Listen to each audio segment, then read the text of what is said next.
आज की वीडियो में हम बात करने वाले हैं कि डेरिवेटिव क्या होता है। पहले हम समझेंगे कि आखिर डिफरेंशिएशन की हमें जरूरत क्यों है, और लास्ट में हम ये चीज देखेंगे कि हम इसे हमारी रियल लाइफ में कहाँ पे यूज कर सकते हैं। एक अच्छा सा एग्जाम्पल लिया है मैंने आप सभी के लिए। तो डिफरेंशिएशन को समझने के पहले आपको ये दो टर्मिनोलॉजी समझनी होगी। हमारे जो वेरिएबल्स होते हैं उन्हें दो पार्ट्स में डिवाइड किया जा सकता है। एक होता है इंडिपेंडेंट वेरिएबल और दूसरा होता है डिपेंडेंट वेरिएबल। तो जैसे अगर आपके पास कोई इक्वेशन है like y equals to x square, something like this आपके पास है, तो यहाँ पे जो मेरा y है ये डिपेंड करता है कि मैं x में क्या इनपुट डालता हूँ। मैं x में जो इनपुट डालूंगा उस पे मेरा y डिपेंड कर रहा होगा, जबकि जो x है वो किसी पे डिपेंड नहीं कर रहा है। y मेरा x पे डिपेंडेंट है बट x किसी पे डिपेंड नहीं कर रहा है। तो जो मेरा x हुआ वो मेरा इंडिपेंडेंट वेरिएबल कहलाएगा और जो मेरा y हुआ वो डिपेंडेंट वेरिएबल कहलाएगा। इसे एक दूसरे चीज से समझते हैं। सपोज आपने खाना खाया तो उससे आपको एनर्जी मिली, आपके पास एनर्जी आई और आप उस एनर्जी से कुछ काम करते हैं।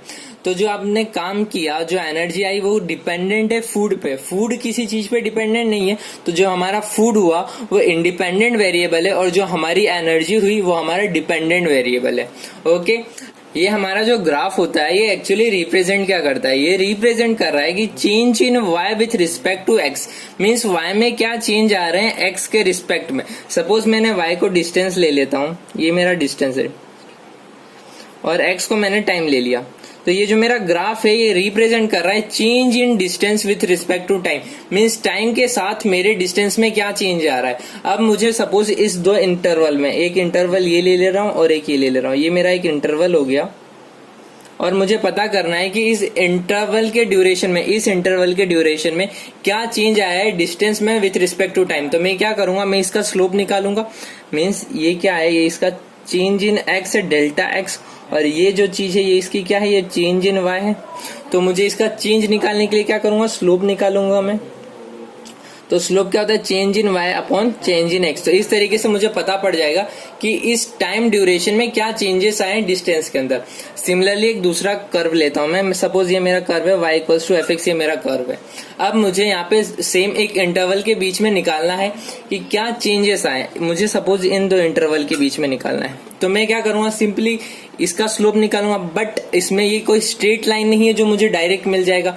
मेरे को क्या करना पड़ेगा, इसके लिए एक टेंजेंट ड्रॉ करना पड़ेगा। सपोज मैंने एक टेंजेंट ड्रॉ किया जो कि कुछ इस तरीके का होगा। ओके, और फिर मैं इस टेंजेंट का स्लोप निकालूंगा तो मुझे इसमें चेंज मिलेगा।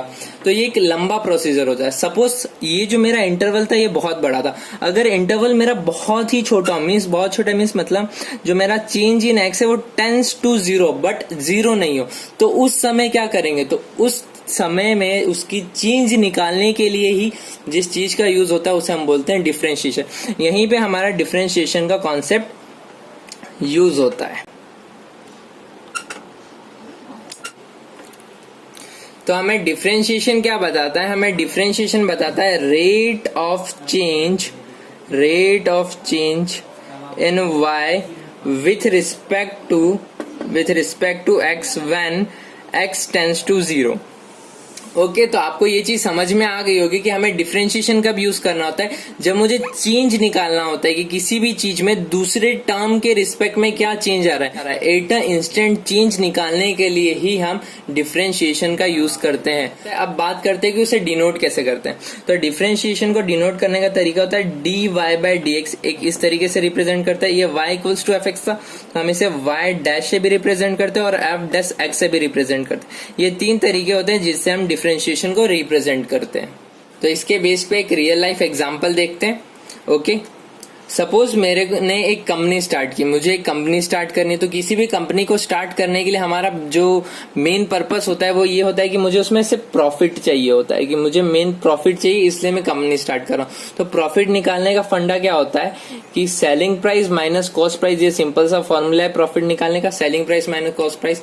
मैं उस कंपनी में ये पेन को बना रहा हूँ। सपोज मुझे इस पेन को बनाना है उस कंपनी के अंदर, तो मैं एक यूनिट को हायर करूंगा कि मुझे इस कंपनी में ये पेन बनानी है। तो हमारा जो कॉस्ट प्राइस होगा उस पेन को बनाने के लिए वो क्या होगा, तो वो कॉस्ट प्राइस मैं दो पार्ट्स में डिवाइड कर सकता हूँ। एक मेरा फिक्स्ड प्राइस होगा, और एक मेरा वेरिएबल प्राइस होगा जो मेरा बार बार वेराई कर रहा होगा। ठीक है, फिक्स प्राइस में मेरी वो चीजें आ जाएगी, जैसे मेरा रेंट हो गया, जो मुझे कॉस्ट रॉ मटेरियल खरीदना है वो हो गया, तो मैं फिक्स प्राइस ये। और वेरिएबल प्राइस मीन्स मैं इसे कह सकता हूँ कि ये मेरा लेबर वर्क होगा, कि मुझे जितने ज्यादा ये पेन्स बनाने होंगे मैं उतने ज्यादा लेबर का यूज करूंगा और उतना ज्यादा मुझे उन्हें अमाउंट पे करना होगा। ओके, तो मेरे को कंपनी स्टार्ट कर ली मैंने, ये सब चीजें की, अब मेरे को इससे प्रॉफिट निकालना है, तो मुझे ये चीज पता करनी पड़ेगी मुझे कितने यूनिट्स को मैन्युफैक्चर करना होगा कि मेरा प्रॉफिट जो है वो मैक्सिमम आए। तो number of units to be manufactured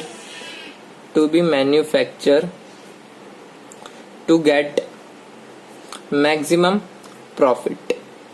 okay, suppose इस चीज को मैंने x माना कि मेरे को x नंबर ऑफ यूनिट्स को मैन्युफैक्चर करना है तो मुझे मैक्सिमम प्रॉफिट मिलेगा। तो अब मैं इन सब टर्मिनोलॉजीज को x में कन्वर्ट करता हूँ। सपोज ये जो मेरा CP है ये मेरा हो जाएगा, मैं फिक्स प्राइस मान लेता हूँ मेरा x² है, और मुझे हर एक पेन को बनाने के लिए जो मेरा लेबर कॉस्ट है वो 10 रुपीज लगता है, तो मुझे x पेन को बनाने के लिए 10x प्राइस लगेगा। मैंने डिसाइड किया कि जो मेरा पेन है मैं उसे 20 रुपीज में बेचूंगा, तो मेरा जो सेलिंग प्राइस होगा वो क्या हो जाएगा, ये मेरा 20x हो जाएगा 4x पेन्स के लिए। ओके, मीन्स मेरा profit equals to selling price minus cost price, means 20x minus x² plus 10x। Bracket open करूंगा तो ये हो जाएगा 20x माइनस x² माइनस का 10x, तो ये आ गया मेरा 10x माइनस x²। ओके, ये चीज आई मेरी। अब मुझे वो पॉइंट चाहिए, मीन्स मुझे वो जगह चाहिए। सपोज मान लो कि मैं एक कर्व ग्राफ लेता हूँ और उस पर एक कर्व बनाए कि मेरा इस जगह पे प्रॉफिट बढ़ रहा है, ये मेरा प्रॉफिट का ग्रोथ है, तो मुझे वो एक पॉइंट चाहिए होगा जहां पे मेरा मैक्सिमम प्रॉफिट आ रहा हो, मैक्स प्रॉफिट हो रहा हो। मैक्स प्रॉफिट के लिए मुझे मैक्सिमम जो इंस्टेंटेनियस चेंज चाहिए, उसके लिए मैं क्या करूंगा, मैं डिफरेंशिएशन का यूज करूंगा। तो मैं इसे डिफरेंशिएट करता हूँ, तो डिफरेंशिएशन ऑफ प्रॉफिट मैंने सब टर्म्स x में लिए विथ रिस्पेक्ट टू x, तो ये मेरा क्या हो जाएगा, ये हो जाएगा मेरा 10 माइनस 2x। इसे सिंपली मैं 0 के इक्वल ले रहा हूँ, तो ये क्या हो जाएगा मेरा 10 इक्वल्स टू 2x, मीन्स मेरा x की वैल्यू 5 आ गई। तो मैंने यहाँ पे बताया मुझे 5 पेन को मैन्युफैक्चर करना पड़ेगा तो मेरे को मैक्सिमम प्रॉफिट मिलेगा। ओके, तो अब हम इसे पहले वेरीफाई करके देखते हैं क्या ये बात सही है। तो ये जो हमारा प्रॉफिट वाला इक्वेशन आया था, इस इक्वेशन को मैं नंबर दे देता हूँ 1, इसमें हम वैल्यू पुटअप करके रखते हैं। तो ये क्या हो जाएगा, ये मेरा हो जाएगा 50 माइनस का 25, मीन्स मेरा है 25, ये मेरा x इक्वल्स टू 5 के लिए। ओके, अब एक इससे बढ़ा लेते हैं कि सपोज अगर मैंने 6 पेन बना दी तो क्या होगा, इसमें पुटअप करते तो ये क्या हो जाएगा 6 10 60 माइनस 6 का स्क्वायर 36, तो ये आया मेरा 24, ये इससे कम है। ओके, अब लेता हूँ कि अगर मैंने 4 पेन बनाई होती तो क्या होता, मैंने x इक्वल्स टू 4 लिया, तो ये क्या हो जाएगा 40 माइनस 16, ये क्या आ जाएगा हमारा, ये आ गया हमारा 24, तो भी हमारा प्रॉफिट कम है, आप देख सकते हैं। तो इस तरीके से हम इसका रियल लाइफ एप्लीकेशंस में भी अलग अलग तरीके से यूज कर सकते हैं। So if you like it then subscribe it.